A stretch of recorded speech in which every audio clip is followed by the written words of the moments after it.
Hello there, and welcome to the EDC Empire. Today we'll be taking a look at the SOG Aegis AT. The SOG Aegis AT is a USA-made SOG, which is getting a little bit more rare as they've started to transition towards their Taiwan, Japan, and China factories. The Aegis AT is an assisted knife with SOG's AT XR lock, which is similar to something like a bar lock that you'd see on the bug out, but it works a little bit differently. But we'll get into that later on. It is thumb stud opening and has a Cryo D2 blade. The Aegis can come in two different blade shapes. This right here is the drop point, but there's also a Tanto. Personally, the drop point was a little bit more appealing to me, but if you like Tantos, there's that option as well. The Aegis is a fully flat ground blade with actually a really nice and very consistent edge on it, and has Cryo D2 as the blade steel. The handle materials on the Aegis are GRN, so glass reinforced nylon, and come in an assortment of colors. One thing to note about this is that the thumb stud and backspacer, and actually the lock, or the lock buttons, are not made of metal. They're also made of some sort of plastic. I'm guessing also glass reinforced nylon, which means that it doesn't have quite the same kind of feel as using the button or the thumb studs on and the bar lock of a Benchmade bug out. The overall length of the Aegis is 8.2 inches and 5 inches while closed, which we'll get into because those ratios are kind of a little bit weird. The overall depth while the knife is closed is 1.35 inches, excluding the switch, but when you're including the switch, which has a lock switch, then it's 1.44 inches. The width at the pivot is a little over half an inch, which means compared to the PM2, it's a little bit thicker. Let's get into some size comparisons, starting with the PM2 and Delica. Definitely more on the size of the PM2, and actually has a very similar edge length of the PM2. And then we're going to get into the Civivi Elementum and Benchmade bug out. Again, larger than both of these, but actually pretty similar blade length to the bug out. And then the actual blade length of the Aegis is 3.2 inches, while it has an edge length of 3.16. And then the blade stock on the Aegis is 0.12 inches, meaning that it's about on the average thickness. And it does come into a pretty nice and pretty slicey overall knife. The weight on the Aegis is 4.48 ounces, meaning that the blade to weight ratio is not great.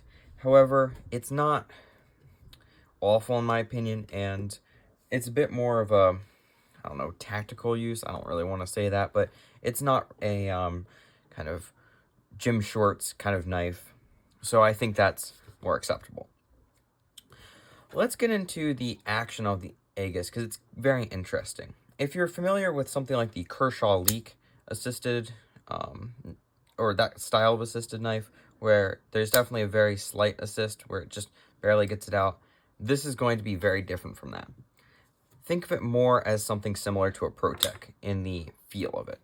It has quite a lot of power for what your average assisted knife is going to be. And that turns out to be because I'm pretty sure it's operated via a coil spring similar to your ProTech Rockeye or many other popular button lock automatic knives. That being said, it is definitely assisted, and it kind of stops being automatic like right about here, which is very interesting. There's also this lock on the back, which is kind of awkward. I don't really think it's necessary for this knife. The detent on it's actually pretty strong, and It's not really a D10, it's more of just like kind of a mushy area before you get into the assisted thing. But the lock is, I guess, nice. It does not lock the blade lock in the open position, which is fine. It doesn't really need it and doesn't really do anything. If you don't want to use it, you don't have to. Yeah. The pocket clip on this knife is kind of bad. The shape of it is nice. It has a little bit of branding, but that's really fine. My complaint comes in at the width of it. It's already not the kind of widest clip, so if you're gonna wear wider pants, that's a little bit, it's kind of difficult to get it in there. But then once you reach these screws, because they are kind of out, then you really don't have very much space at all, and it kind of becomes a pain in the butt, even if you're wearing something like jeans. In fact, the only time that I've not really struggled to get it in to my, or get the pocket clip all the way down is in gym shorts, which is just weird. Yeah. I'm sure, as you all have noticed, the blade to handle ratio of this knife is really, really weird. The blade length of 3.2 inches means that you can't make an argument that they are trying to be legal for people who can't have a knife under 3 inches. And it also just has way too much handle. I mean, if it was a longer knife, sure, but it kind of comes into PM2 category or territory. But the PM2 has an excuse because it has a full choil where you don't have to use it, and then you're using the whole handle, or if you choose to, you pretty much have the same amount of space, which is kind of weird. I don't hate how they've done this lanyard hole. I like it when my lanyards are going out instead of up, or actually down towards where I'd like bring my phone out, but it is taking up so much space that you're losing quite a lot of blade length. So I don't know, it's a little bit debatable whether they needed to, actually it's not debatable, they did not need to design it like that, but whether you like that or not is up for debate. Unfortunately, the pivot is a T8 or a T6. I believe it, no, actually, it's a T6, which is kind of annoying for a pivot, which is the screw which you're going to probably be messing with the most. It is assisted, so hopefully you won't need to mess with it quite as much, but that is a little bit annoying. The lock on this knife is very interesting. It is open or it's back when the knife is open, which is unusual compared to most bar locks. It has a very weird detent where it's just kind of mushy until it gets out, and then it just fires out. And you can see right here, if I pull one side, the bar kind of goes a little bit like angled. And then if I push it, this only goes back like slightly. Yeah, it's just kind of interesting. And I can actually hold this forwards and pull the one side back, and it makes it even more dramatic, which is kind of interesting.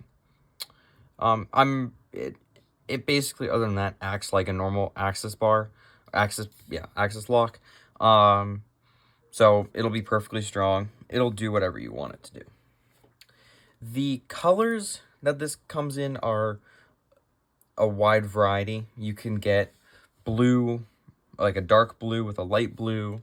You can get actually this same kind of brownish color with orange detailing instead of orange with this coyote-ish color.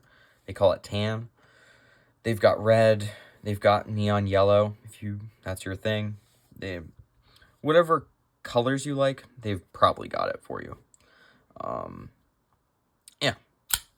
Overall, I like this knife. If you really want an assisted knife to feel like it's automatic, where you can't have an automatic knife where you live, but you really want that kind of power that you feel, this might be actually a good option. Especially if you're okay with a really weird handle to blade ratio, that's fine. It's perfectly comfortable to hold. it might be a good kind of back pocket or truck knife. The Cryo D2 is held up fine. It's basically just slightly better D2 with a diamond coating on it. Yeah. Overall, if you like assisted knives and are wanting something which has a little bit more power, or this just kind of looks interesting, it's not a bad buy at all. If you enjoy this video, please leave a like and consider subscribing. And if you own this knife, please comment below what you think of it. Thanks for watching.